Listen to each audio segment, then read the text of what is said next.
turn lights on over this.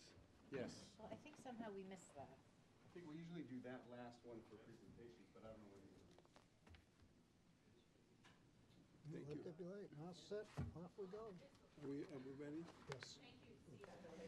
Now they shut them off. Should we shut you off back there? Steve, did we turn off the lights in the rear? We'll turn them on after the presentation. Oh, yes. Good evening, everyone, and welcome to the regular meeting of the Select Board for November 21, 2023. And Mr. Trask will lead us in the Pledge of Allegiance. I pledge allegiance to the flag of the United States of America and to the republic for which it stands, one nation, under God, indivisible, with liberty and justice for all. Thank you, everyone. And Madam Clerk, the first item. The approval of the minutes of the November 7th, 2023 meeting. I move we accept the minutes as There's a presented. motion. Is there a second? Second. Second, thank you. Any discussion? All in favor? Aye. All opposed? It is a vote. Thank you. New public business. At this time, citizens are invited to make comments on anything they wish to bring to the attention of the board, limited to 2 minutes, if you would, please. Mr. Bradstreet. Yes, sir.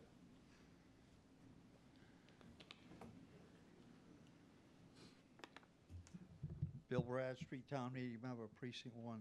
The last meeting, I asked if there were 3 things that the town could address. I had a concern about, one was the dead trees at Pope's Landing. The other was the curbing at the library. What was the other one? And the traffic island at the end of Ash and Purchase Street. And I merely said, just tell me you're working on it. Has anything come of that? Passed it on to DPW, Bill. Okay. The other thing was, in the past, I had asked if at the food pantry, where the dumpster is in the winter, it's put in the parking lot. We lose parking spots because of when they plow, and there's definitely a need for parking over there. When the town is paving, I'll ask again, can that be done? Possibly. It's also, they're aware of that one as well, Bill. All right. And lastly, I'd like to thank the town for finally being able to put solar panels on the schools. And I know we're working on the solar farm up at the landfill. Would it be possible that we be given an update occasionally in our electric bill? Because some of us don't have computer access, we're not on social media. If something could be sent out with the electric bill, I'd appreciate it. Thank you. Thank you, Mr. Bradstreet. Kathy, hold, please. I gotta get my hearing aid.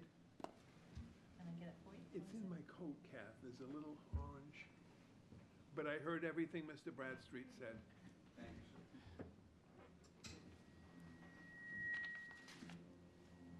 Kathy, it's a little orange. In Kathy we trust. No, dear? Well, I don't know how many pockets you have.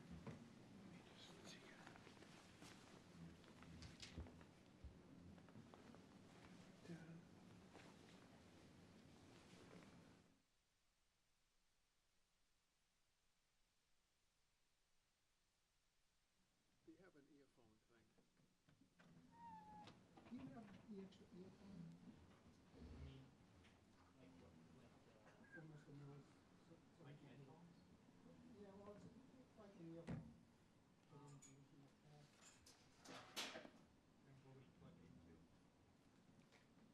Good question.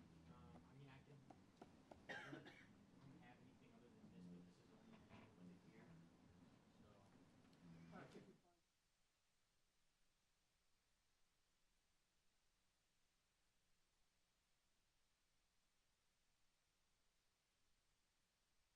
For that request. I'm sorry, They weren't prepared for that request. so they don't have one. Right. Would anyone speaking tonight please speak clearly into the microphone? And I'll ask my fellow board members if you'd mind doing the same thing. Sorry about this. Next item. Mr. Chairman, if I may, before you proceed, can I ask with your consideration to move item number 11 to number 8 Of course. on the agenda? Item number 11 will precede number 8? It will, Of course. with your approval. Thank you. The board will meet graduates of the 2023 Citizens Academy. Mr. Town Manager? Thank you, Madam Clerk, and we will meet the candidates, but first we have a presentation, and before the presentation, we have an apology because the Dean of our Citizens Academy, Assistant Town Manager Jen Breaker, was not able to be here tonight. This is the first graduation she has missed since she launched the program 4 years ago, but I will do my best to offer what will inevitably be a watered-down and much less interesting version. But I did attend a number of the sessions throughout the fall, and I recognize many faces in the room from our Citizens Academy. Pull the microphone Yep. up to you, Steve. And so if you'll indulge me for a few minutes, we have a presentation on this wall in the back of the room. You'll recognize some of the faces sitting in the chairs on the slides to follow. But the Citizens Academy started on September 14th this year in this room. The cadets received an overview of our general government. They had a welcome from Chairman Mills. They met the town moderator, Pat Frazier, and they learned about elections from our town clerk, Kathy Ellsworth. So just as at a high level, this is a 10-week, it's essentially structured like a semester. Folks apply to be part of the academy, and they are rewarded with a deep dive into every aspect of what we do in providing services at the local level, from police and fire services to electric to IT to HR to things as thrilling as reading the bylaws, which is what I do, and accounting and everything else. So we had 16 accepted cadets in this year's class. We give a preference to Danvers residents, but we've had a number of town employees who have essentially audited the program. We had an employee in this year's class. And we try to move the program around town so that the cadets can see all the different sites and workspaces that we utilize. So we started here in September. And this is a slide, this is my reminder. I think I said during the overview on September 14th that the first year we did this, we had a series of collective groans from the staff who were like, oh my gosh, we're gonna have to give up evenings. Now most of them look forward to it. It's a chance for them to really talk about the work they do, meet residents who are interested in the work they do, and share some of the really exciting work that goes on, often behind the scenes. So for a lot of our departments, this is an opportunity for them to share publicly some of the work that nobody even realizes that they're doing. So a big thank you to the department heads and the division heads and the staff who participate throughout the fall. And here are some pictures from each of the sessions. So I mentioned we started off with our general government overview in this room. The first 2 weeks we were here. Week number 2, Rodney and his team gave the cadets a deep dive into our finances and how the budget works, and they did a budget exercise, which they all aced. So we've hired them all on to be unpaid interns to help us through what's going to be a difficult budget process this winter. Third week was, fire is always one of the highlights. Everybody loves going to the fire department. They got to see the jaws of life in action. They learned about the 24-hour, 7-day-a-week operation we have there. Here's the car being dismantled by our firefighters. And probably the highlight for everybody was a chance to get into our 100-foot ladder truck and take a look around. So on the next slide, you'll see this is the view of downtown Danvers from that truck when the lights are on. Everybody's strapped in, perfectly safe. When I took a ride up that truck years ago and asked what happens if it stops working, and they said you have to climb down the ladder. And I said I would sit in the ladder for 3 days until they fixed it, because I don't do heights. But it's a really interesting perspective up there. So if you ever give a chance to take a ride up, you should. We followed that up with a journey through the 5 tax-supported divisions in Public Works and Water and Sewer. We have our Forestry and Ground Supervisor, Travis Reardon, on the left with a chainsaw.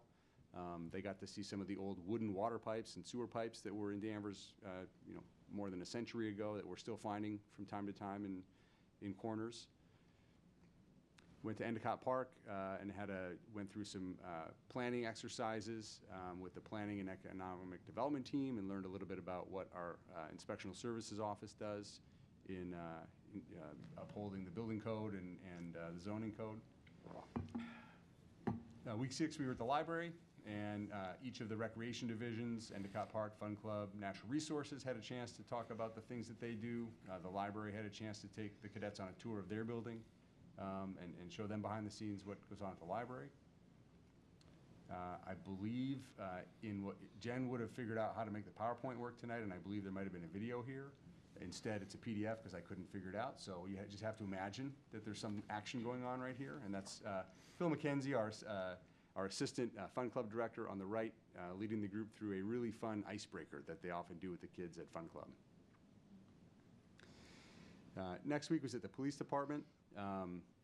And I did not attend this, but I was told, that's Captain Sanborn on the right. And there was a little activity that she had pre-planned and didn't even tell Jen about, where we had, I believe it was our clinician who sort of popped into the room halfway through and interrupted the chief to ask how long this meeting was going to go. Jen was upset. How dare the employee interrupt the event? But later, when Captain Sanborn came up to the microphone, she said, "Did anybody see that guy who interrupted our meeting? Does anybody remember what he was wearing, how tall he was, what color his hair was, and things like that?" And I'm told there was a lively discussion, and everybody was absolutely wrong in identifying who had interrupted their meeting.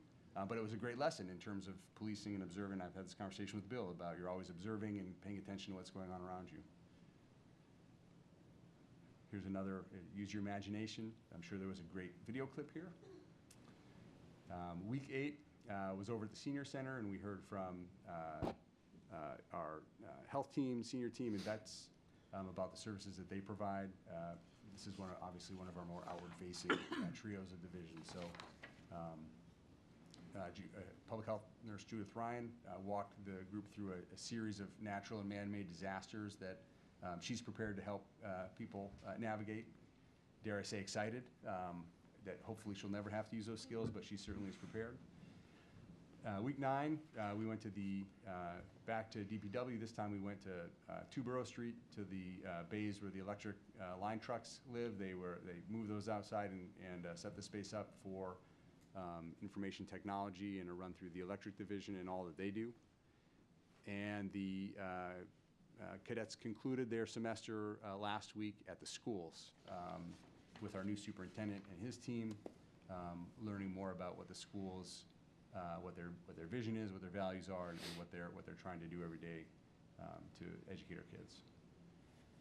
And so with that, I would like to introduce those cadets who were able to be here tonight. The town clerk has signed certificates noting that you completed your course of study and are now fully qualified to volunteer or even work for the town if you choose to do that. But seriously, this has been a really successful program. A number of our former cadets are serving on boards and committees. Several work for the town.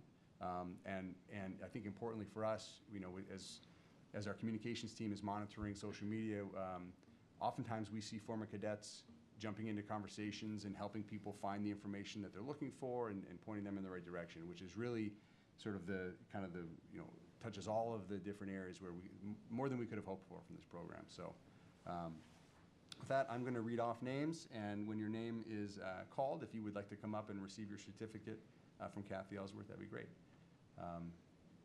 Carrie Barshow, I don't think is here tonight. Kevin Burek.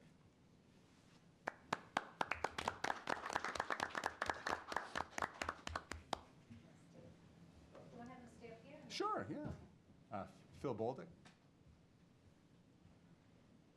I do not see Leanne. She's an admin in our recreation department who audited the class this semester. Veronica Kloss.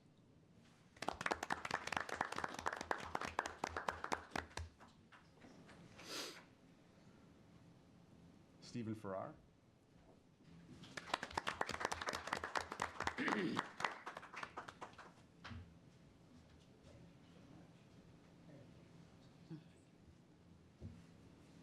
Samantha Piro.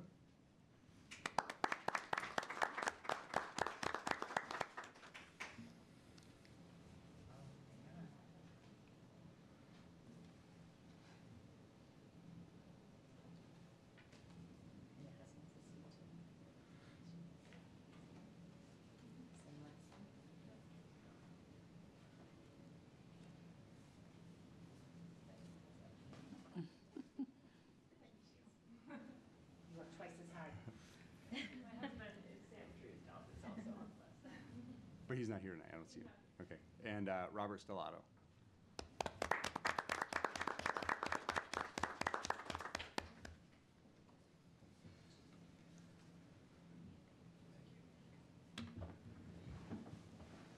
And I'm going to have Kathy take a picture because it. What? Nope. I didn't miss anyone, right? No. If I don't get a picture, I'm in trouble. You guys want, are we okay like this? Don't know my code?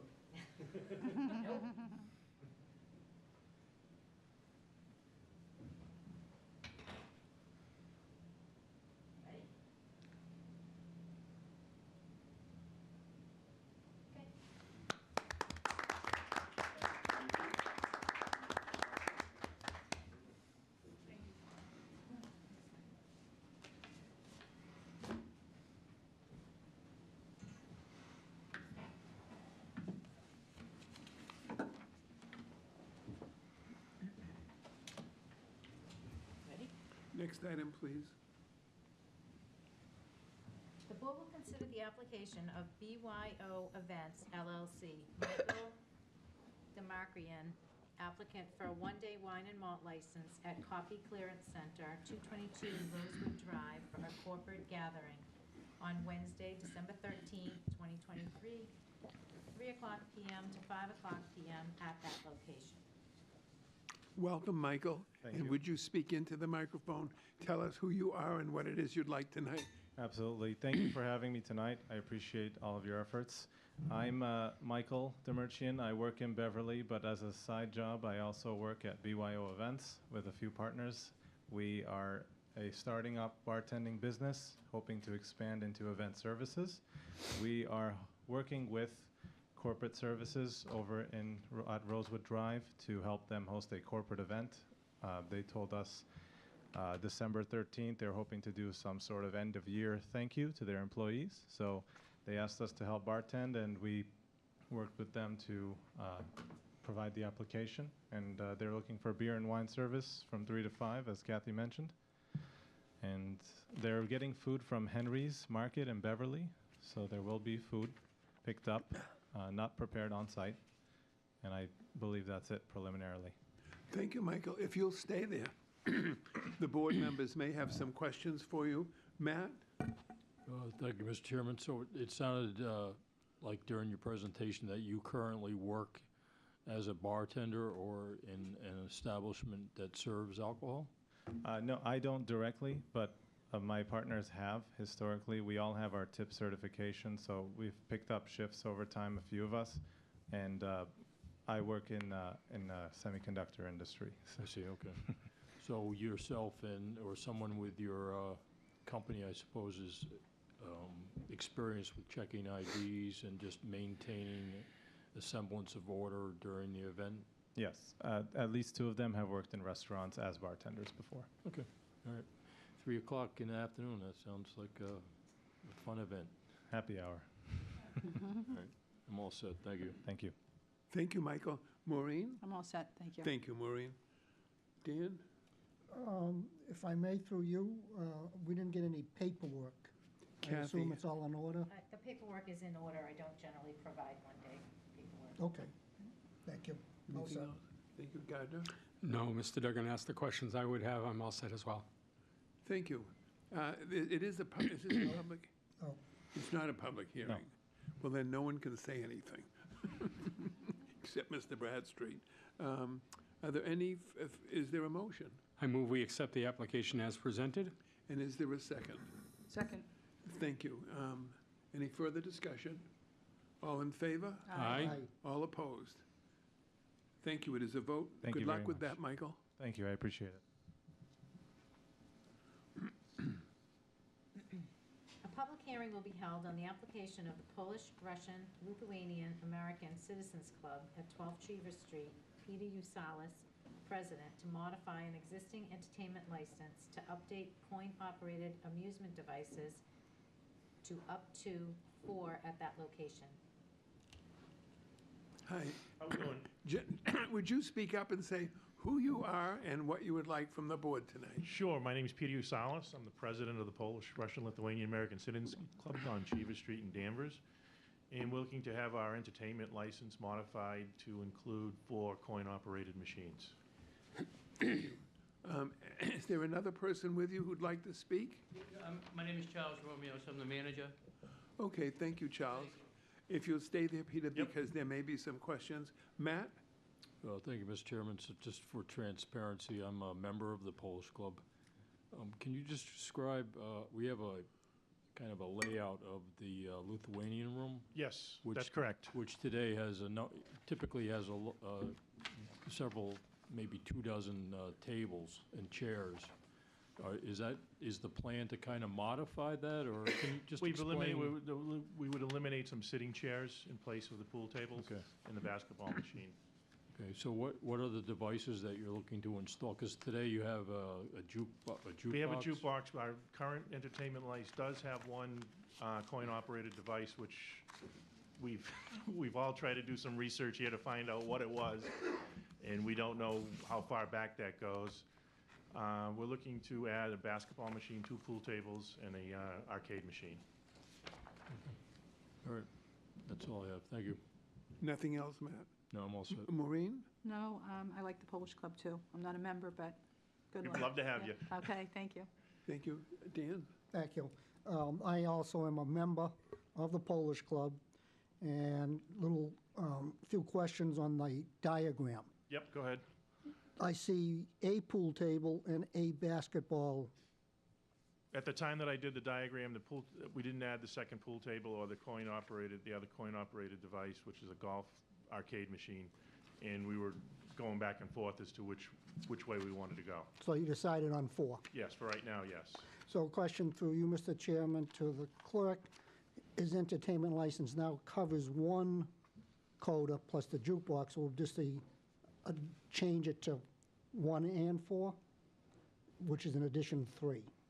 Well, it would be addition 3 of the coin-operated amusement devices. So the jukebox would be separate. Right, okay. Okay, thank you. Thank you. Thank you, Dan. Guard? No, I have no questions. I've seen them there for a while, so I've been waiting for this application to come through. I am also a member. And I'm an ethnic member. Maureen, you gotta join. I'm joining. So we're all going to recluse ourselves, and Maureen's the only one Maureen gets to voting. decide. Peter, I think is there any, this is a public It hearing. is. And is there anyone in the audience who would like to speak on this application? Mr. Chairman, I move we close the public hearing. Motion to close. is Second. Second. All in favor? Aye. All opposed. And now, is there a vote? Does the A one motion. non-member want to make a motion? So moved, right? I'll Thank you second very it. much. Anybody else in the audience if they want to join, right? Thank you, Maureen. Is Mr. there Chairman, a if I second? can ask Maureen if she would amend her motion to ask them to provide a updated diagram. Okay, Yes, we will do that. please provide an updated diagram. Okay. Thank you. Second motion. The motion's made and seconded. Further discussion on the motion? All in favor? Aye. All opposed? Thanks for coming in, Peter. Thank you for listening to us.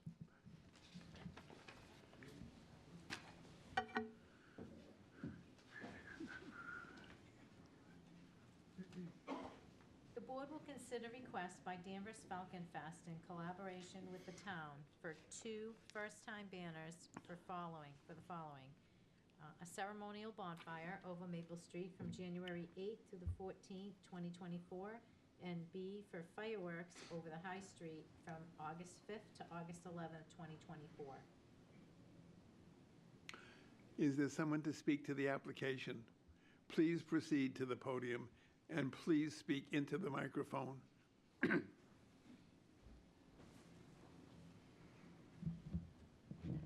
Good evening. My name is Amy Ciancarelli, and I'm the interim president of Danvers Falcon Fest. I'm joined by my colleague here. Good evening. I am Jocelyn Marchand and a resident of Danvers. And Can you hold on just a second? yes, Would you rap on the door and ask him if he can turn that up any? I'm sorry. I don't think it's as loud as it can be.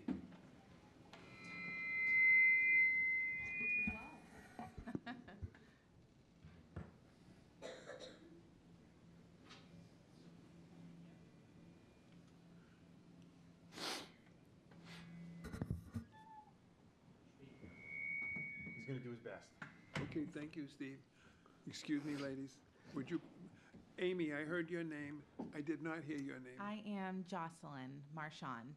Jocelyn? Jocelyn, Yep. welcome back. You were here like 5 weeks ago. We were. Welcome back. Thank you, thank you. So we are here tonight for two items. Item number 6 is in reference to getting permission to hang up banners downtown. 5 weeks ago, we were here to talk about two events which we have approval to move forward on. One is a ceremonial bonfire in January, and the other is a summer community event with a small fireworks display in August. And we would just like permission to move ahead with getting those banners printed so that we can market our events for town residents. Thank you, Amy. Hold on, please. Steve, what kind of authority does this board have with respect to these applications, please? This item is for the banners, so this is the approval of banners. The next item is for a different event, but the approvals are already in place for the two referenced for the banners, I believe. And so do we need to take a vote on the banners tonight? Yes. Kathy? Well, tonight we're looking at the approval to hang the banners over the public way.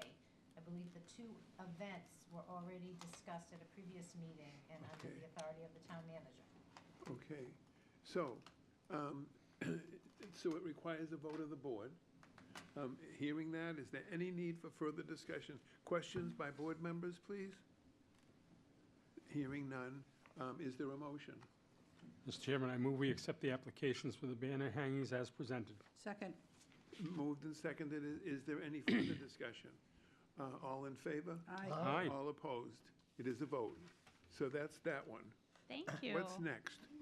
The board will consider a request by Danvers Falcon Fest in collaboration with the town in connection with the holiday tree lighting on December 2nd, 2023.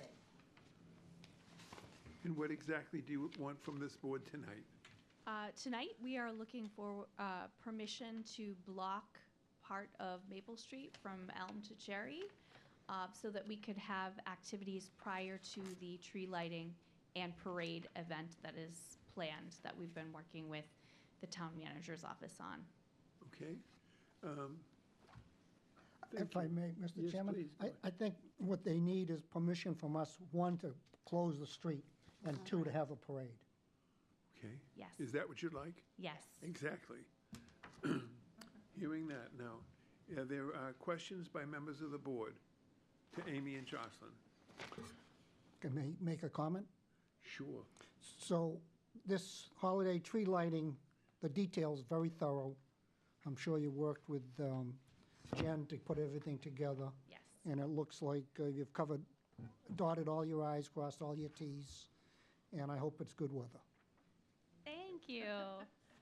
Anything further? Any further board comments or questions? I just think it's wonderful. I love seeing all this back, you know. Maureen, I'm sorry. I'm sorry, David, yeah. Can you pull that closer? Yep, sorry.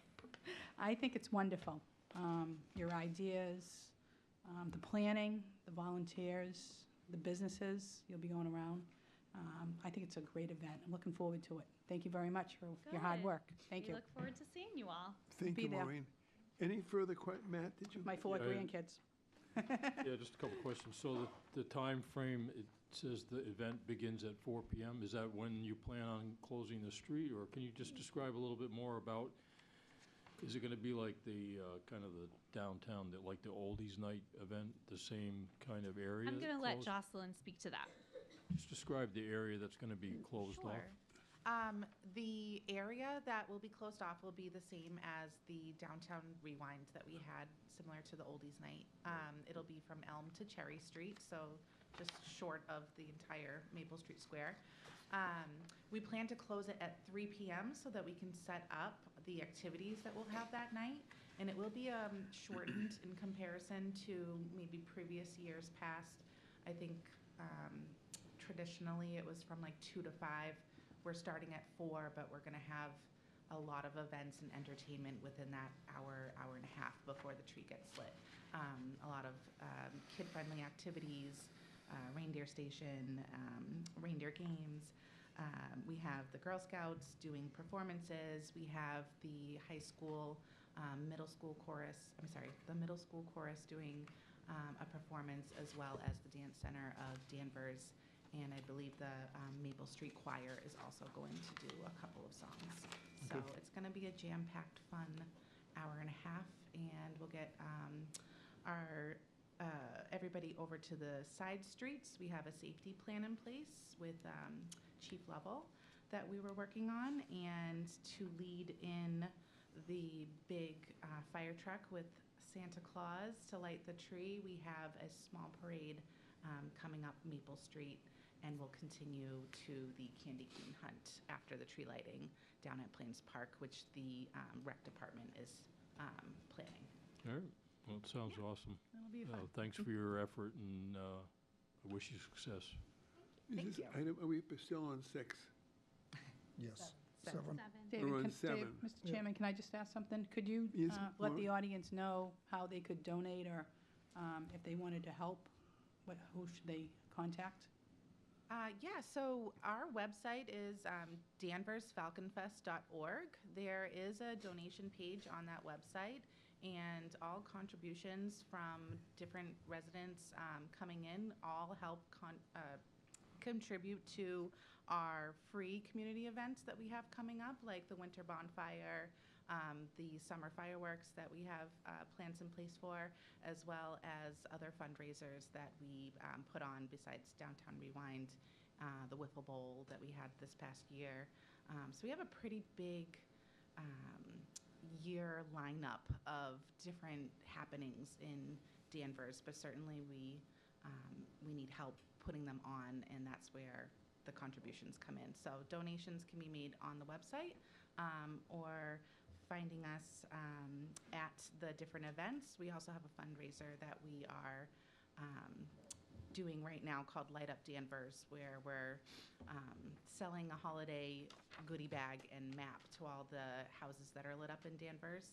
And the goodie bag is sort of like a thank you as a donation towards these events. So, Thank you, Jocelyn. yeah. Anything else, Maureen? No, I'm all set, thank you. Thank you. Dan, did you have anything? All else? set. Guard? I'm all second. I- Good luck. I would like to ask you once again to identify very clearly the dates and the times, because there are people watching on television. And could you just tell us dates and times, please? Yes, so the tree lighting is on Saturday, December 2nd, and all the fun starts At 4 o'clock, p.m. it's the tweet, okay. Yep, in Maple Square. Right. I just want you to know that I talk frequently, like at McDonald's on High Street, with people kind of my age, and they are very excited about things like this, and particularly your program for December 2nd. It means a lot to people and connects them with the community. So you're doing a very good job for us all, and thanks so much. Now, we still have to have a vote, right? Yes. Okay. Hearing all of that, any further discussion from the board members? Is there a motion? I move we accept the applications as presented. Second.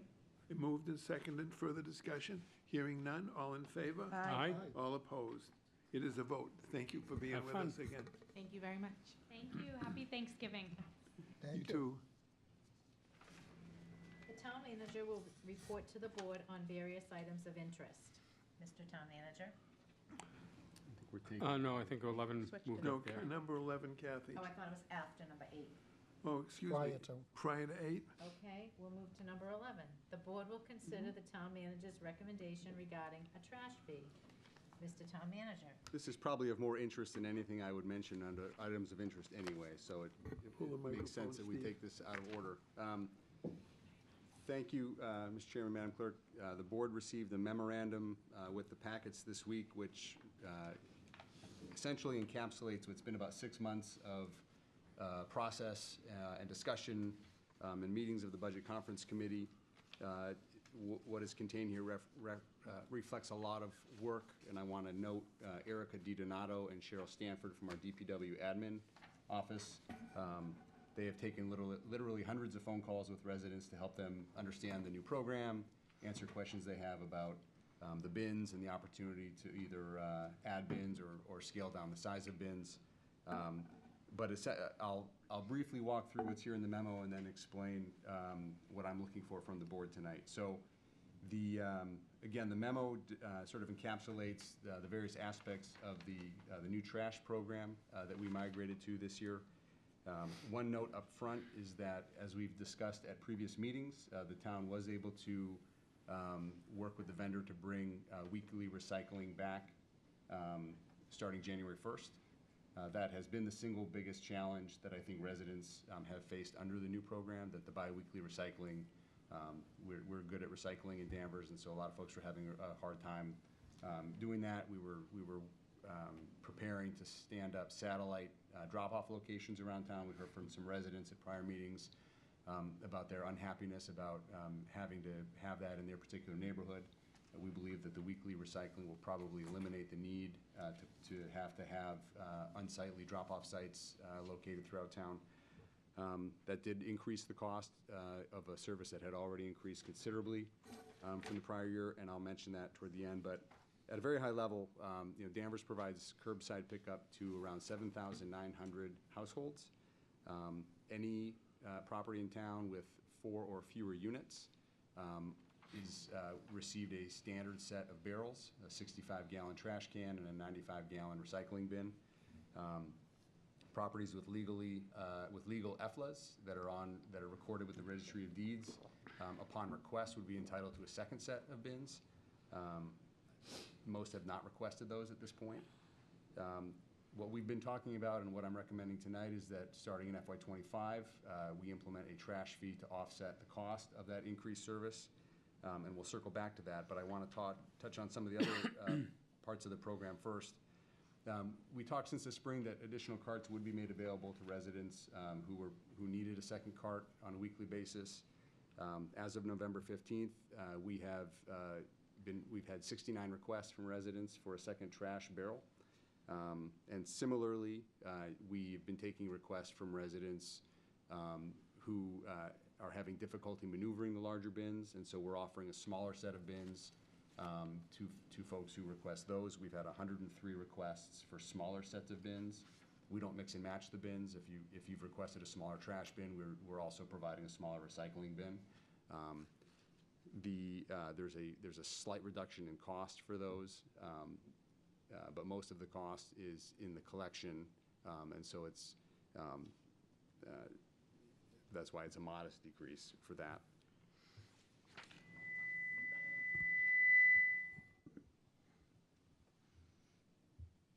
One of the features of the program really that will be in effect next year is an opt-out.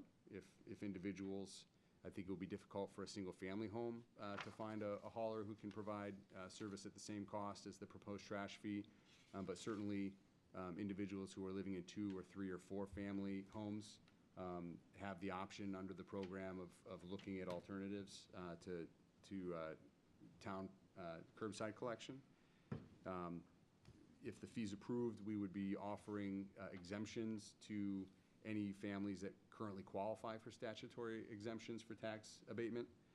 There are 255 families in Danvers today that qualify for senior, disabled veteran, low-income, blind, et cetera, statutory exemptions. Those are administered through the assessing office, so anybody who's interested in learning more about those programs to find out if that's something they would qualify for, you can find that information on the website, or you can simply call the assessing department and they can help residents answer those questions. So I think the agenda item tonight is seeking advice and consent. I'm bringing a recommendation to the board. That recommendation is consistent with what we discussed in October. At the time, a majority of the board was supportive of proceeding with a trash fee to defray some of the cost of the increased service at a $200 per year or $50 per quarter level. That fee would essentially offset about 58% of the cost of trash, or right around all of the increase. So essentially resetting the budget to where it was last year. So the fee essentially eliminates the increase. The state law and cases on this going back decades articulate 3 criteria for fees for service. One is that a fee is charged in exchange for a particular service, in this case curbside collection.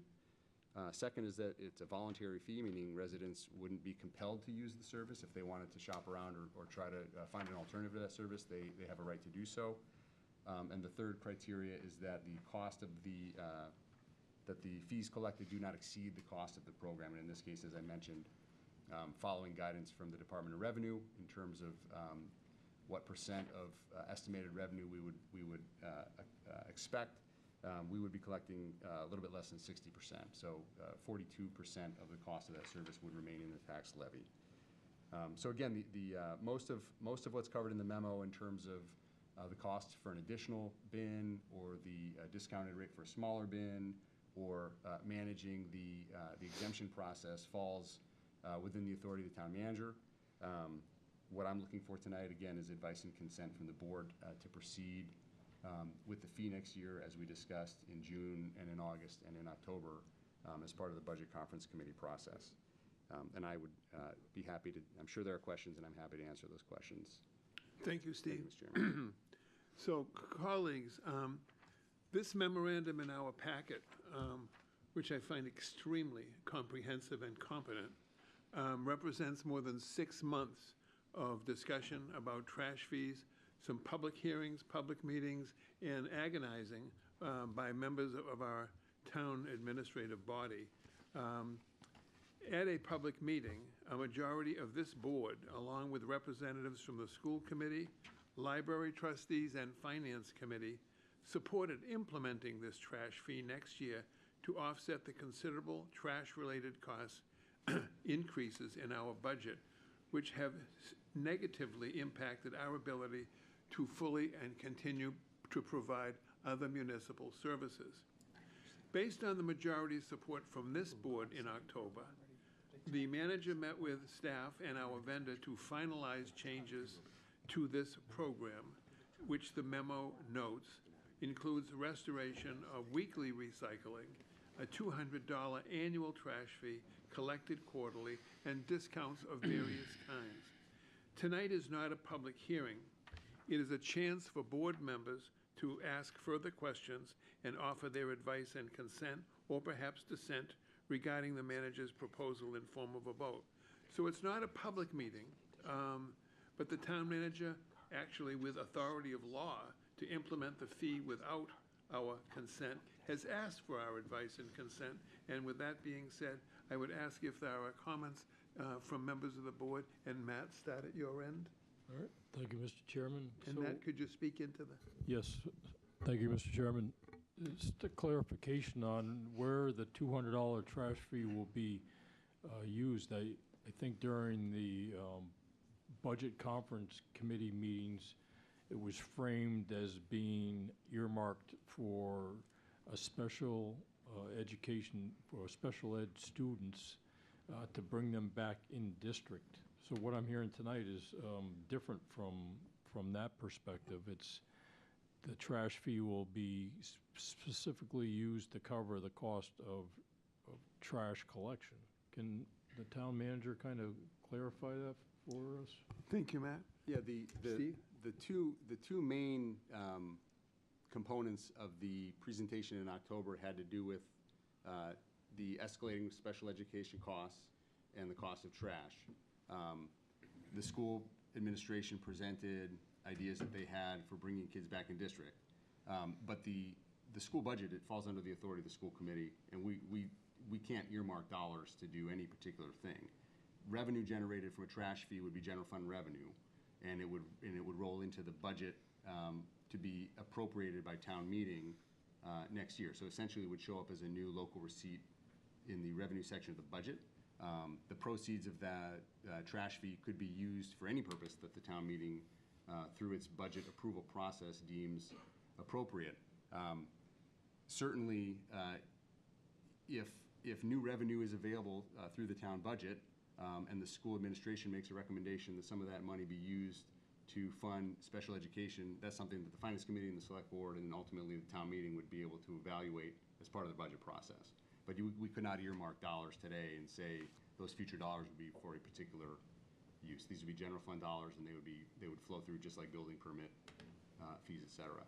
But the point I was making tonight is that the cost increase, especially with the weekly recycling back, we're looking at about a $1.13 million year-over-year increase for trash service in town. And this fee would essentially offset all of that increase, and we would be funding through the tax levy about what we were funding a year ago. Thank you, Steve. All right, thank you for that clarification. It's just, I think it might be more palatable if the trash fee is actually used for trash collection rather than being, earmarked for something else that's not associated at all with trash collection. I understand that the cost of the new contract has gone up considerably from what the previous contract provided. Can you talk a little bit more about people who opt out? Is that kind of a forever thing until they sell the property? How's that going to work? When we were calling around other communities to understand how their programs worked, what's noted in the memo is if somebody wanted to contract out privately for and I think most single-family homes are probably not going to pursue this path. I think it would be difficult for me as a single-family homeowner to find a private hauler who would collect my trash for less than $200 a year. But if I owned a two-family or a three-family, or I had a couple of, I might very easily be able to find somebody who could provide a dumpster for me for less than the cost of 4 separate sets of bins. Those folks, what the rules say is that you'd be out for a year. You can't come in, go to Florida, come back and restart your service 3 months later and then get out again. Because DPW has to deliver those bins, we have to set it up in the billing system. There's a lot of work behind the scenes to maintain that. So it'd be, if folks opt out or opt in or choose a second set, we're looking at you'd be committing for a year to that, and then you could change back to whatever service made sense for you. Okay. And just one Thank you, last thing Steve. with the recyclables. So you don't really make money recycling material, especially these days. It seems like the cost of plastics or cardboard or whatever really wouldn't generate revenue like they may have in the past. So that's a real cost for the town to collect recyclables. 20 years ago, we used to see $80 a ton for recycling. We're lucky to see $10 a ton now. So I've said this before, I think we forget that pre-COVID, the collapse of the recycling market was a real issue that everybody was talking about, and then it became a back burner issue. But when China stopped collecting most recyclables from the U.S., it cratered the market. Right. Which is part of the reason that we're seeing these contracts in the last 4 or 5 years that look the way that they do. And most recyclables end up in the trash stream anyway, or is it worth the effort to recycle, or that's a mandate from the state? I think it's a little of everything. I certainly don't know what the ultimate destination for some of the things I put in my recycling bin are. I'm sure not all of it makes its way to a facility that's going to reuse it.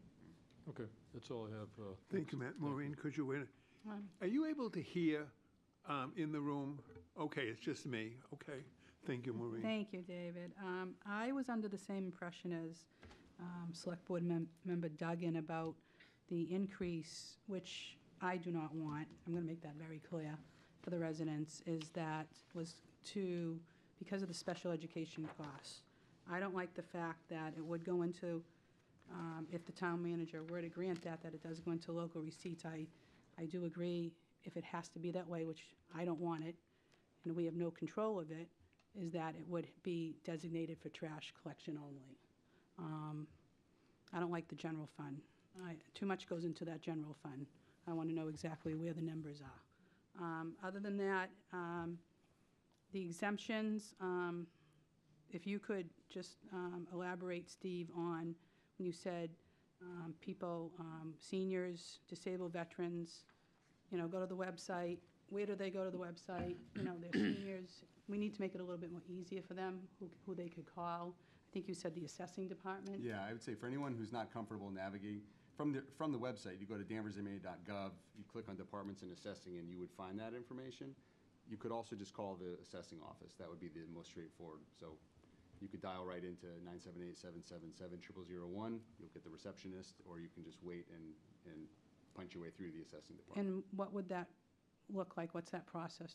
Would they fill mean, in a it's form? the- Would it be better for there's- them to come in? It would be better to start with a conversation. Mm-hmm. So walk in, go to the counter, have a conversation, because all of these exemptions are spelled out in statute. There are age requirements. Sometimes there are income thresholds. So we wouldn't want anybody to go through the application process only to find out that they were well outside of the criteria. So I think certainly having a conversation with the assessing staff would be the first step. Yeah, that would be great, because like for me to read this and say for qualifying seniors, who's a qualifying senior? You know, is it a certain age? I get that. And let's see, what else did I have? I'd rather like to hear what the other board members have to say too, because like I said, I'm not in favor of it. I'd like to see if maybe we could table this for another month.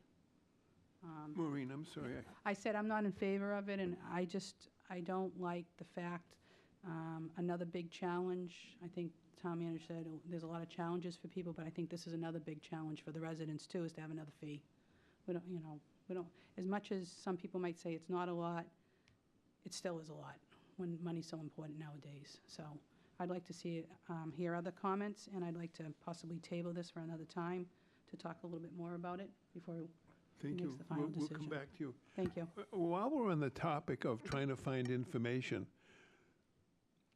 a couple meetings ago, at my request, Assistant Town Manager came here to give a presentation on how we communicate. I don't know if anyone remembers that.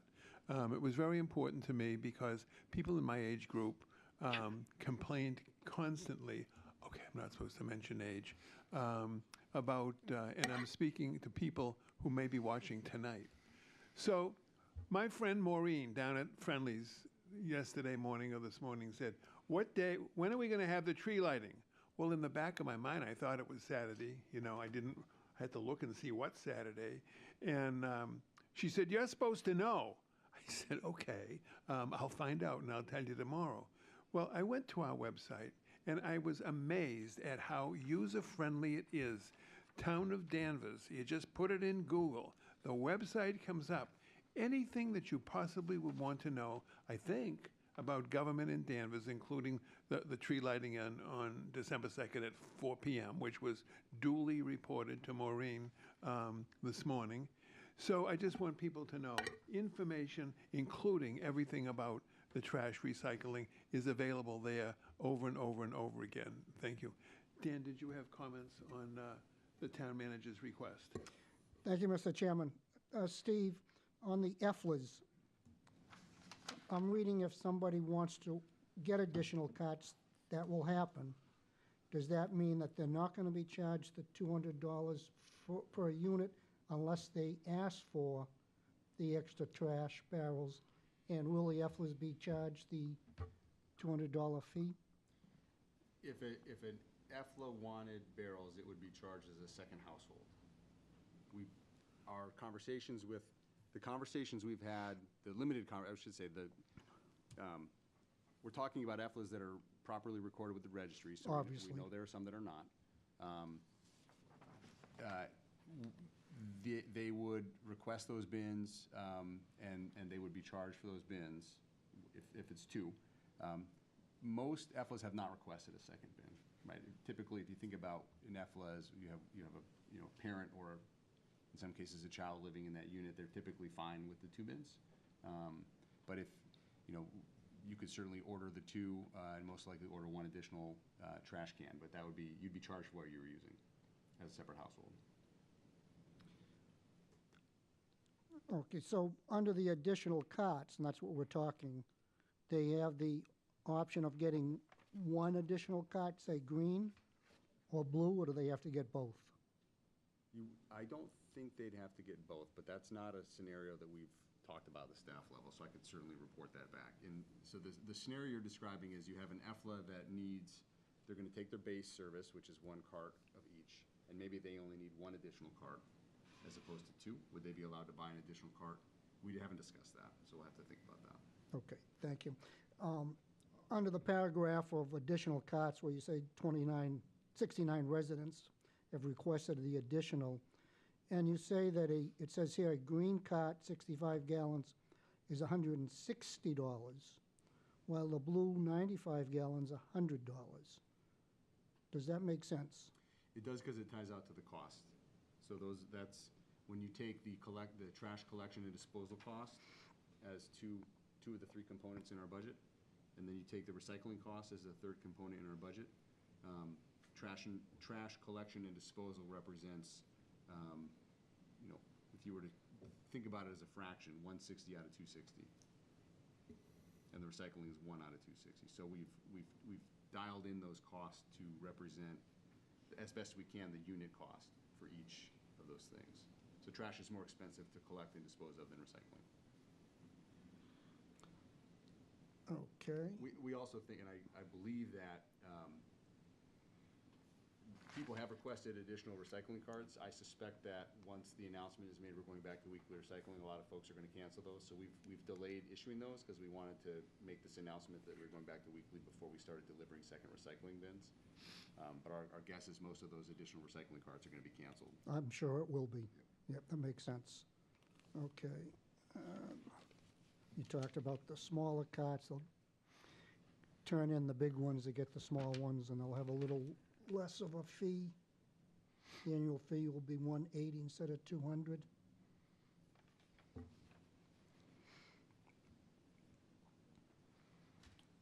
Let's see, what else?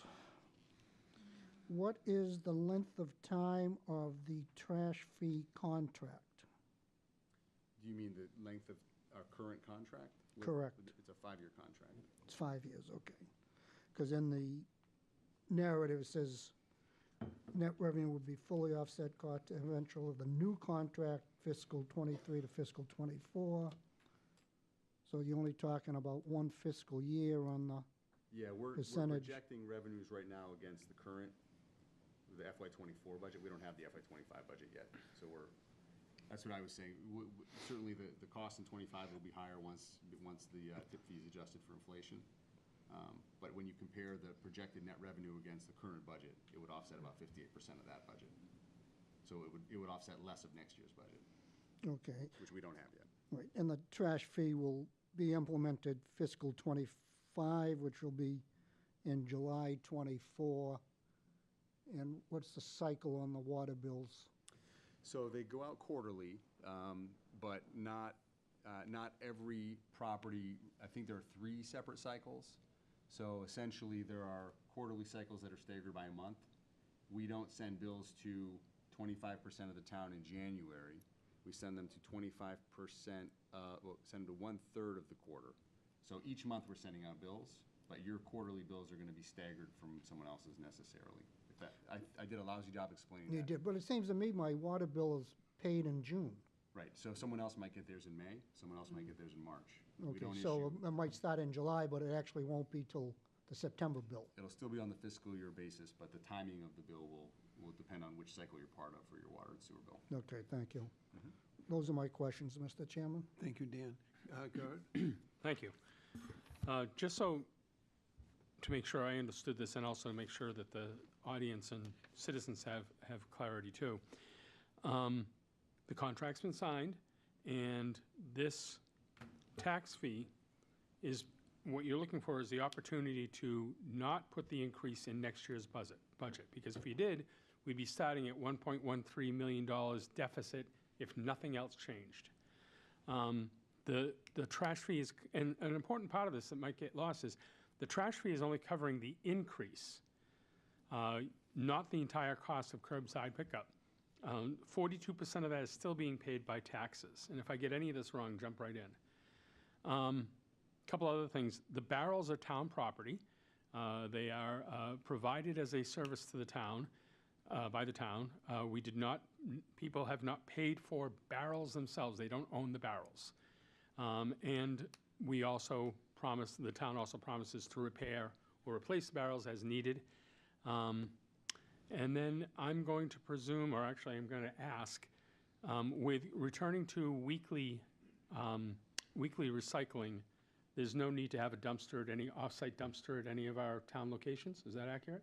I'm 95% sure that's the case. Okay. I don't think we'll have that need once we're back to weekly recycling. Okay, so people who are And just concerned about it being, People have and will continue to have the option after a birthday party, you can take things up to the landfill. I did that after our daughter's birthday party in November. But we were talking about, because of the number of people who were having issues fitting it each on a biweekly, to having these satellite locations. So the landfill will remain an option for people if they want to go there. so people who may not have already done so, when you go to landfill, if you're going for recycling, you don't pay a fee. You don't have to have a helmet or a vest. You can go right, you stop at the weigh station, tell them that you're going to recycling. That's where you get rid of your grass clippings, your brush, your plastics, your all manner of recycling for free.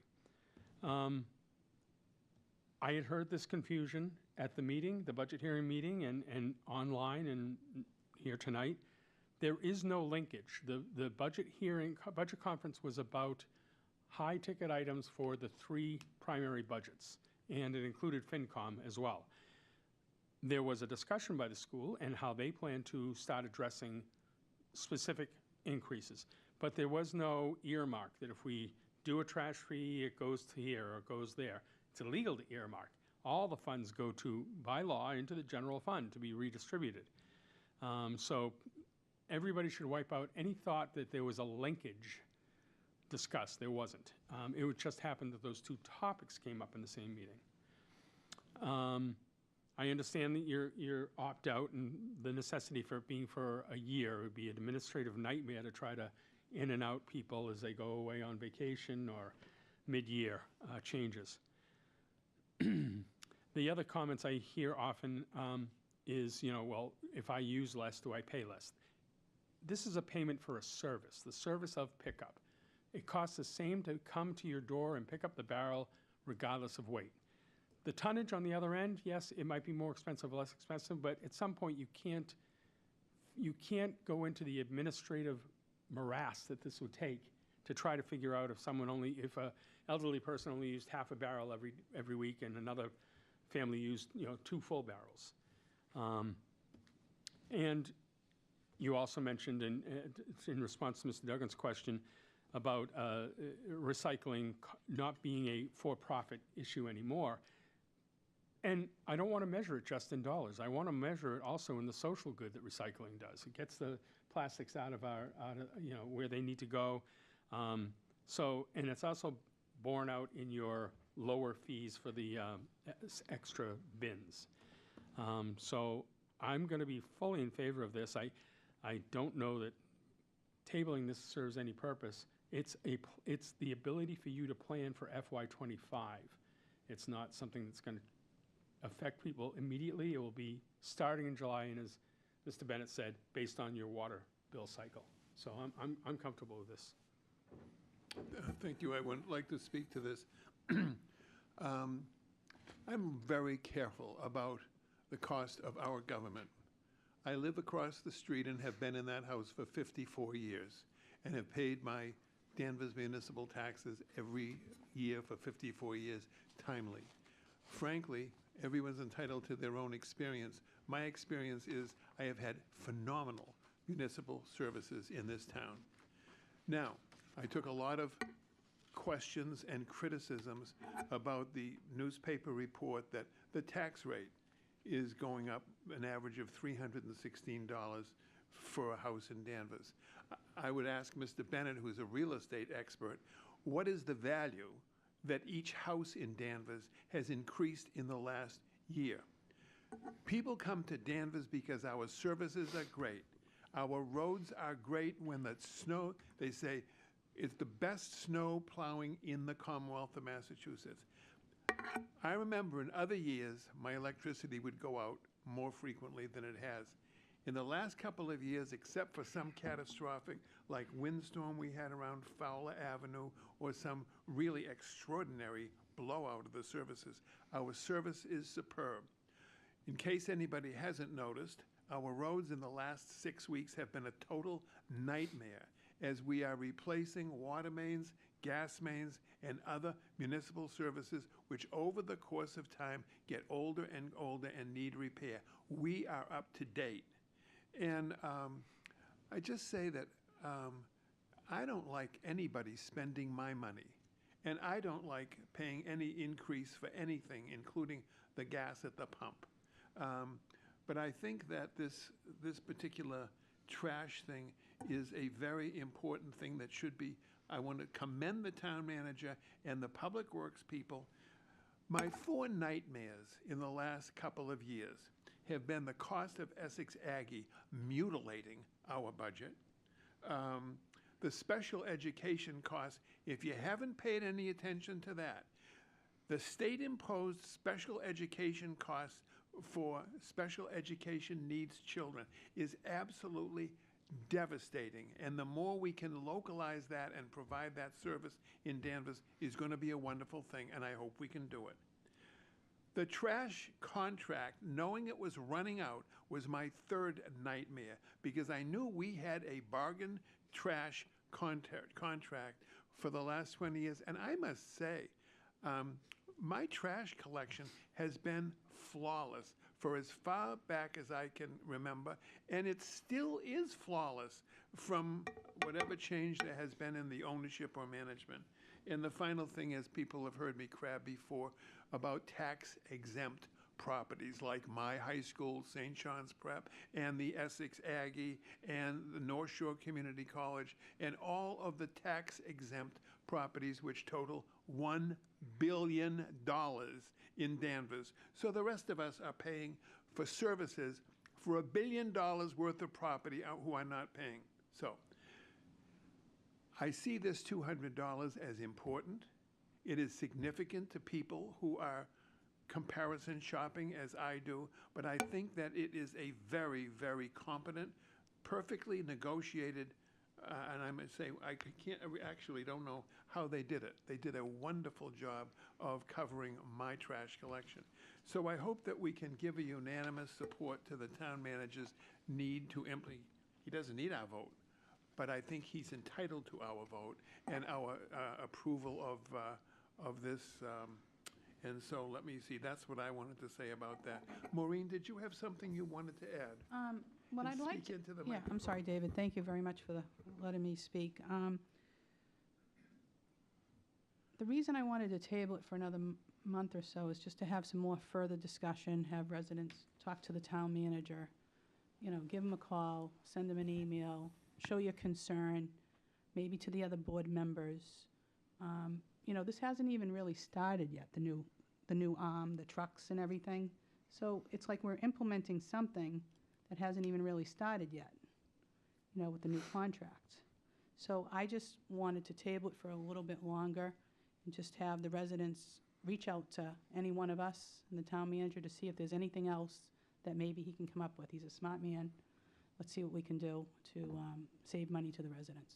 All right, without prolonging this, Maureen has asked that the matter be tabled for a month, and I oppose that request. Do other members of the board have any comment upon yes, Matt? Yeah, so I still feel the same way as I did back in August. That, Matt, would you speak into the mic, please? I just feel that a fee or a tax is just semantics. So just out of principle, I don't support the trash fee. I think that we really haven't done made a sufficient effort to find areas where we may be able to find these additional funds within the existing or proposed budget for FY24. So that's kind of where I stand at the moment. Thank you, Matt. Any further comment, God, Dan? I will not support tabling this. I I would not support tabling this. That's already removed. No, Maureen made it. He denied it. Oh, okay. I thought that would be a will of the board. No. Okay. Okay, so very the good. prerogative of the board, the request for whatever it was, delay, the delay request is denied. Yeah, we've had enough time to discuss this. We had 3 budget hearings, conference committee hearings. We've had a couple updates from the town manager while they worked on putting together the rules of the road. It took them a while to get this, and everything seems in order. The manager made a good presentation. Everything's been covered. If anybody has any questions, they can certainly get them answered at DPW. You can opt out, you can get extra barrels, you can get smaller barrels. The people that are in need are going to be taken care of. I know those are some of the issues that Maureen was concerned with, and rightly so. I think that we've got a good plan here, and I will give my consent to the manager to implement this plan. Thank you, Dan. Go ahead, did you? I'll do the same. Based on all that's been said, I also would offer my approval for the recommendation provided. Thank you, guys. Steve, would you want a formal vote of the board? I would. Okay. Mr. Chairman, I move we accept the recommendation of the town manager as presented. Second? There's this motion, a second. Is there any further discussion? Hearing none. All in favor? Aye. All opposed? No. Oh. Thank you. It is a vote, and thank you for your work, Mr. Town Manager, on that. And our next agenda item, please. The town manager will report to the board on various items of interest. Mr. Town Manager? Thank you, Madam Clerk. And I'll start with the last sentence on the memo. I think Steve, would you pull the microphone closer? I wanted to thank the board. I know that was not an easy decision to come to, but I want to thank the board for the participation. I think I mentioned at a previous meeting the calling of the Budget Conference Committee. It's the first time in my 9 years with Danvers that has happened, and I thought it was great to bring together the leaders from the various boards to talk through a variety of issues, not just trash fee and not just special education. We covered a lot of topics in June, August, and October. And I just think that it's an effective tool, and it's an effective process to be able to call upon. It's unique, and so again, I wanted to thank the board. You put in a lot of time outside of your normal meetings to research for those and to participate in those, so I wanted to personally thank you for that.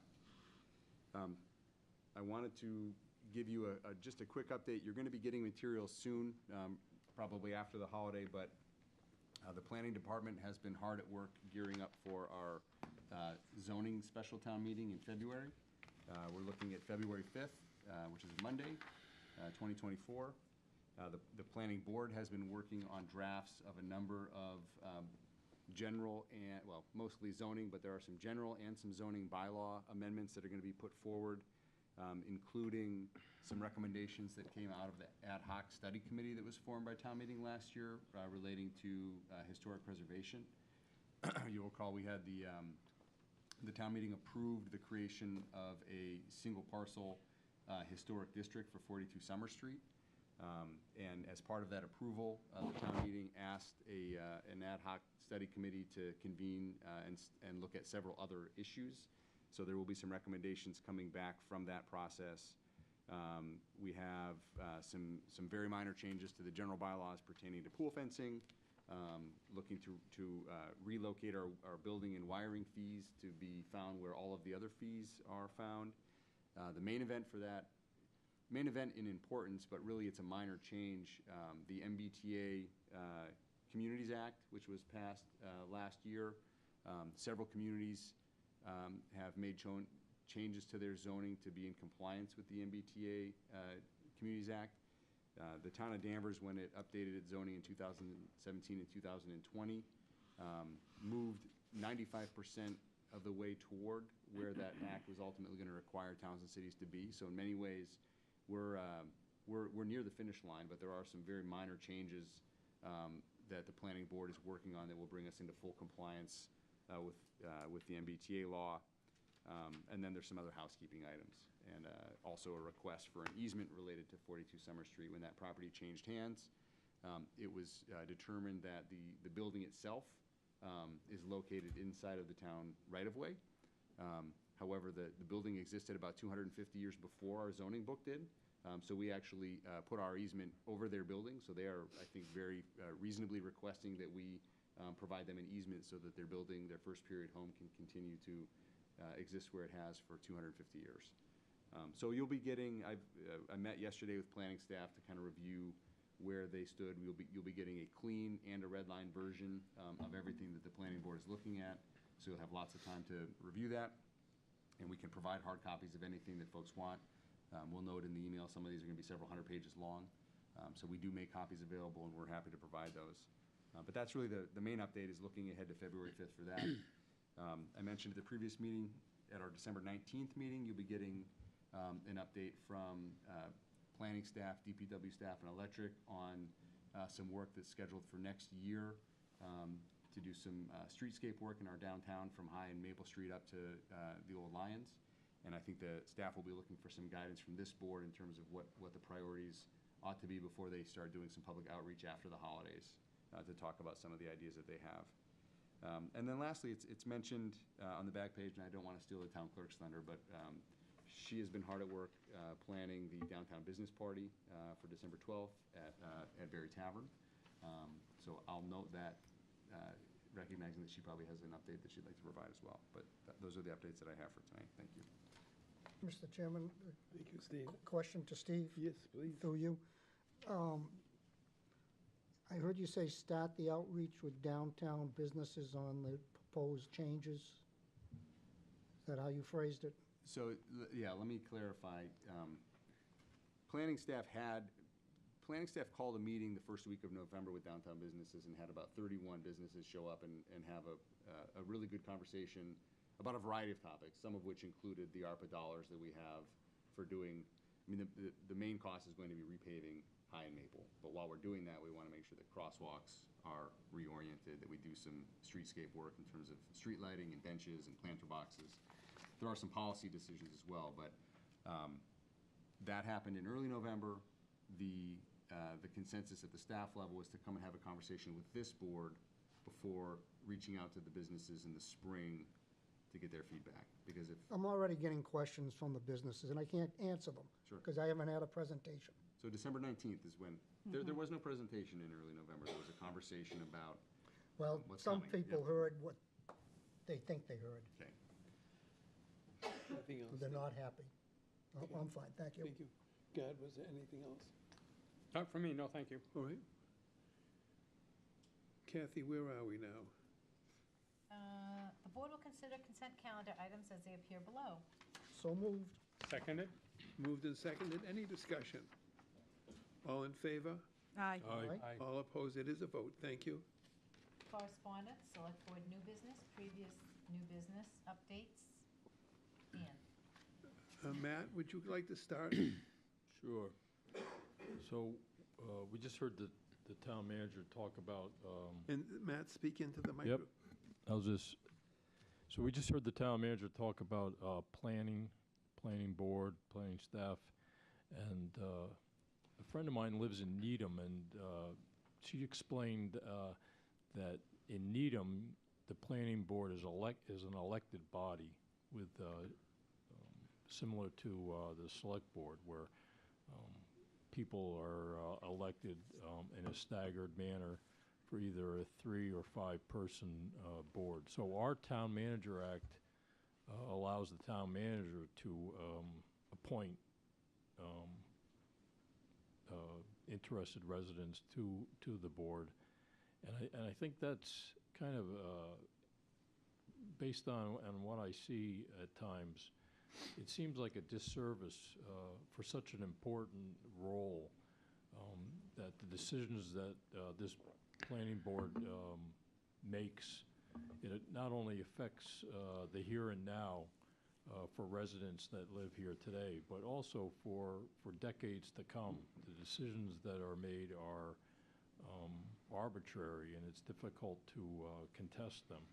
And I just had a list here of some of the towns in the area that have elected planning boards, and I'm not going to read the whole list, but just a few. Topsfield, Swampscott, Wenham, Rockport, further south, Duxbury, Plymouth, Burlington, Linfield, Lexington, Weston. So there's quite a few towns that elect their planning boards. And I think it's an opportunity for residents to really have some input on who's making the decisions that have such a long-term impact to the quality of life in Danvers. Now, I've mentioned this before in the past. I grew up in Goshen, New York, and the planning board there, perhaps 10 years ago, made a decision that really effectively changed the character of a small town that had less than 10,000 residents, very historical, much like Danvers was involved in the Revolutionary War. But this planning board approved a project that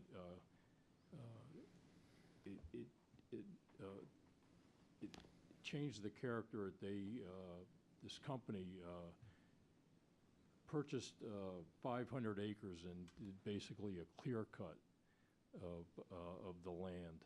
And today it's known as Legoland, New York. And it's really changed the character of the small town. And that's kind of an example where this planning board in Goshen wasn't elected, they were appointed. And the decision that they made changed the town. So I'd really like to see an opportunity where we can modify the Town Manager Act here in Danvers to allow our planning board to be elected. And that's all I have for that. I read again this week about solar panels being installed on the roofs of several schools, including Smith, I think the high school, and also the middle school. And I read back in August that the school committee approved that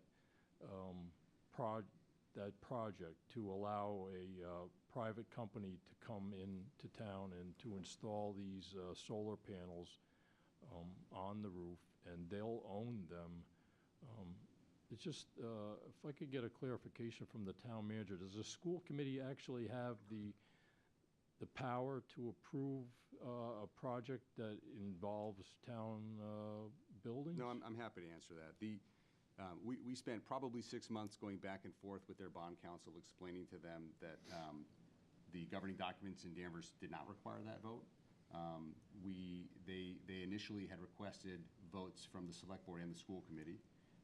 David DeLuca had explained to them at least a half a dozen times that those were non-binding votes that didn't mean anything, because under the Town Manager Act, the authority to approve those is through the Town Manager's office. It got to the point where we said, you guys can walk away. The electric department had careful what I'm saying on television, had about enough of the legal runaround. So as a compromise, we allowed them to go present the project. They got a vote, but again, that vote is worth not much, because it was a requirement of their bond counsel, had nothing to do with our governing documents. So that's a thumbnail explanation for why that vote took place. It was not a required vote. Okay.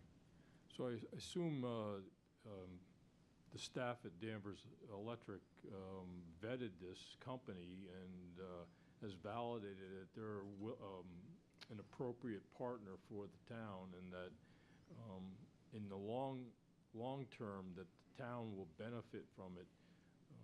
It seems like, to me initially, like it's a lopsided kind of an agreement where these power agreements, and there's different types of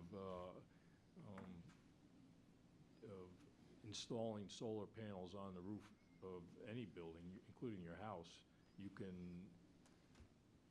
have the company install their panels and they own them, and they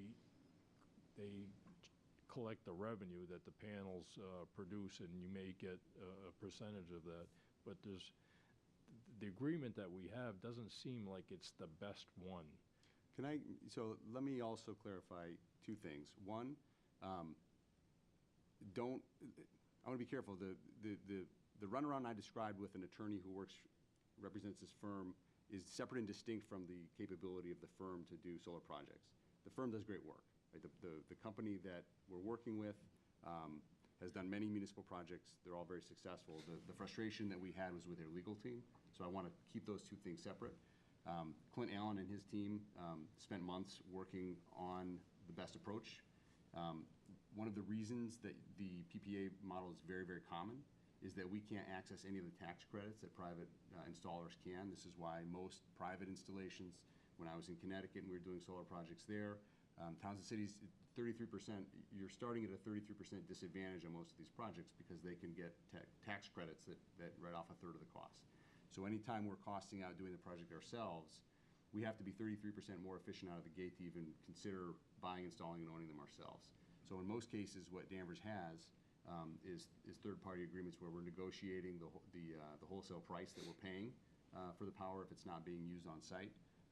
But each of those is a case by case. The solar installation at Danvers Indoor Sports, at St. John's Prep, electric went through the same process for each of those, working with the owner of the buildings and the installers, and in this case, we are the owner of the building. Whereas with St. John's, obviously, we're working with their administrator. Is this perhaps a topic that should be at the next meeting to have, rather than, we're at the end of this meeting for closing comments and all this seems to be comprehensive and sophisticated. I don't know, it just seems to me like this is something very interesting, and maybe it should be discussed publicly, but I'm sitting here and I'm saying closing comments. It's going on and on. And I think, don't disrespect any. Glenn Allen would probably be happy to come and talk about the solar project. Would that be comfortable, Matt? Yeah, I'm sorry if it was long-winded. No, you raised very important issues, but it's like.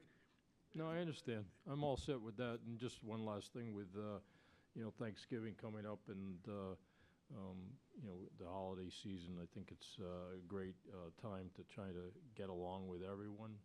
It seems like, not specifically in Danvers, but just in general in the country, that people are very antagonistic towards each other. So hopefully the holidays will be kind of like an opportunity to make amends and be more kind to others. That's all I have. Thank you. Thank you, Matt. Maureen, had you? That's a tough act to follow, Matt. And would you pull the microphone up, Oh, please? yeah, that's a tough act to follow, I said to Matt. I do kind of agree with what Matt said. I mean, the planning board is a very important board, and I think we've had some discussion with some other board members about looking at the Town Manager Act, putting a committee together, maybe revisiting it, because we haven't, David, since 70s? 1995. 95, okay. So I think it's maybe time, I think Dan and I were talking about it, maybe forming some kind of a committee to revisit the Town Manager Act. But I do like Matt's idea about the elected positions. Can I ask a point of clarification? And I meant to ask this when Matt was speaking. I think I'm agnostic about this particular topic. You're going to find pros and cons in having elected versus appointed. I would challenge and ask the question, though. The comment was made that there have been decisions made that are arbitrary. We have 5 incredibly generous volunteers who serve on that board with a lot of professional experience and background and skill, all of whom are bound by law to make decisions that are compliant with Chapter 40 in state law, as well as our local zoning code. So I would ask the question, could I have an example of an arbitrary decision that you believe was made by our planning board? Again, appointed versus elected I'm agnostic. That's a decision that town meeting ultimately would make. But I think it's unfair to the volunteers on that board to suggest that they're making arbitrary decisions.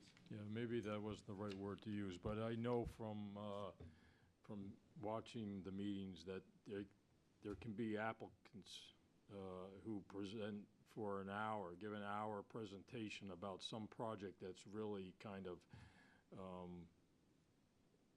impactful. For example, at 152 Endicott Street with the old Denny's, after the applicant makes a presentation, when the board has an opportunity to ask questions, I hear, "Oh, I don't have any questions." I mean, that seems to me that they're not really engaged. So I think that's kind of what was driving me to mention this. If you sit for a presentation and you don't have any questions whatsoever, I mean, that's just, it's baffling to me. Thank you, Okay. Matt. So I'll finish. I'm sorry, Maureen. I said, so I'll finish. I think it's very important, too, that when there's a vacancy for town meeting, we need people to get on the floor to vote. Okay, so that's what I want to say. I also want to say Happy Thanksgiving to everybody. I like what Matt says. Kindness doesn't cost anything. Let's be kind to people. And thank you very much. Thank you, Maureen. Dan, had you closing? Oh, God. Next, please. Sure. Just a couple of quick things. We get all the same emails, so I haven't got any correspondence I don't think others have not gotten. I do want to congratulate the Danvers Falcon cross country team for being state champions. It was exciting to hear that they won the state.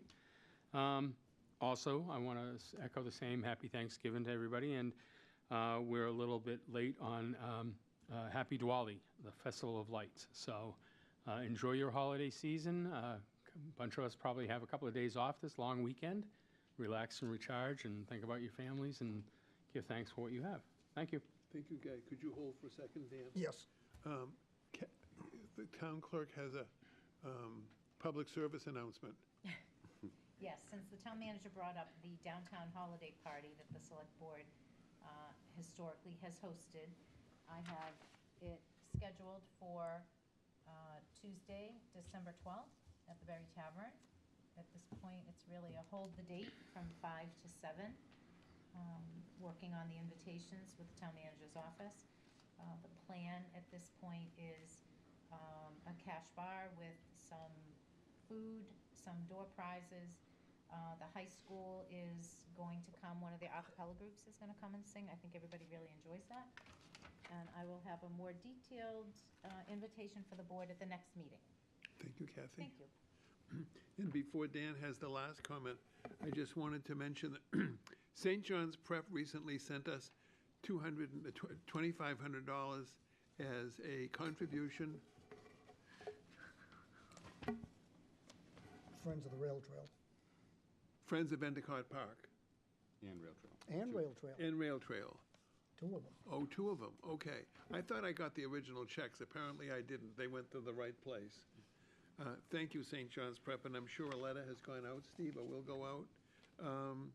I wanted to mention that the town manager's contract goes at a 5-year term, and it's coming to the end of 5 years, and so that Dan and I will be meeting with the town manager in the next couple of weeks to try to come up with a new contract for 5 years. I think it might be helpful if we had a report on the Maple Square project. As the project has been going up, people are looking and saying, wow, I didn't expect it to be quite that big. So in any event, people ask me constantly, what's going on there? And I say, progress, but not perfection. Maybe we could just have an update at the next meeting as to... I would suggest we do that on the 19th when we'll have planning staff here to be talking about the 2024 streetscape That'd be projects great. as well. Yeah, we Yeah. can incorporate a That would be Maple Square great. update. Also, I don't know if it's appropriate, the last couple of months, actually, the roads and the blockage and the new gas lines and everything going on, our town manager, town engineer, Steve, must be having a nightmare every night trying to manage all of this. Number one, I would like to publicly thank him for the attention that he gives to this work, which is so important to have the contractors supervised and to have their work inspected so that our roads are not left as a mess. And I don't know whether we want to have, at some point, maybe Steve just explain what the infrastructure challenges are in Danvers and what has been going on in the last month to try to meet all of that. Let me think. I want to make a comment on the work of the planning board. The planning board is a nightmare. I've been a lawyer 54 years. Years ago, when I was a practicing lawyer, I did a lot of zoning and planning board work. I've seen the best and the worst. I've seen clowns, and I've seen absolute consummate professionals. The selection of people for the planning board is a very serious matter. I do not want to leave it to the voting public who had the good sense to elect me, at least the last time. I don't know about next time. Selection of planning board members is a very, very delicate and important function.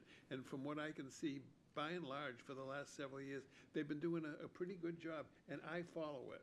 So that was just what I wanted to say, and thank you all for being here tonight. Dan, did you have closing comments? I do, and I'd also like to let the board know that I participated in a webinar back on November 15th last week, running an effective meeting. To my way of thinking, good governance and transparency are very important.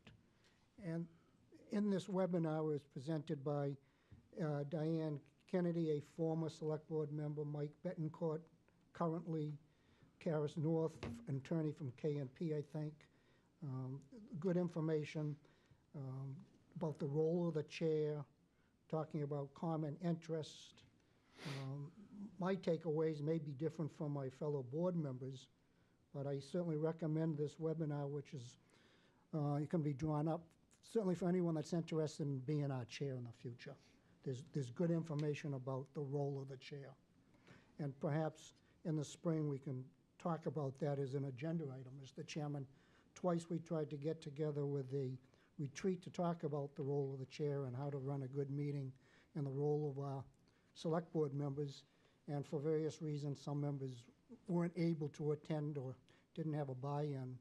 So I'd like to know if perhaps in the spring we can have a conversation in public. Sounds great. Thank you, Dan. And with that, remember, if you see a vet, please say thank you to that vet. And that's it. Thank you, Dan, and good night, everyone, and thank you for being here. Thank you.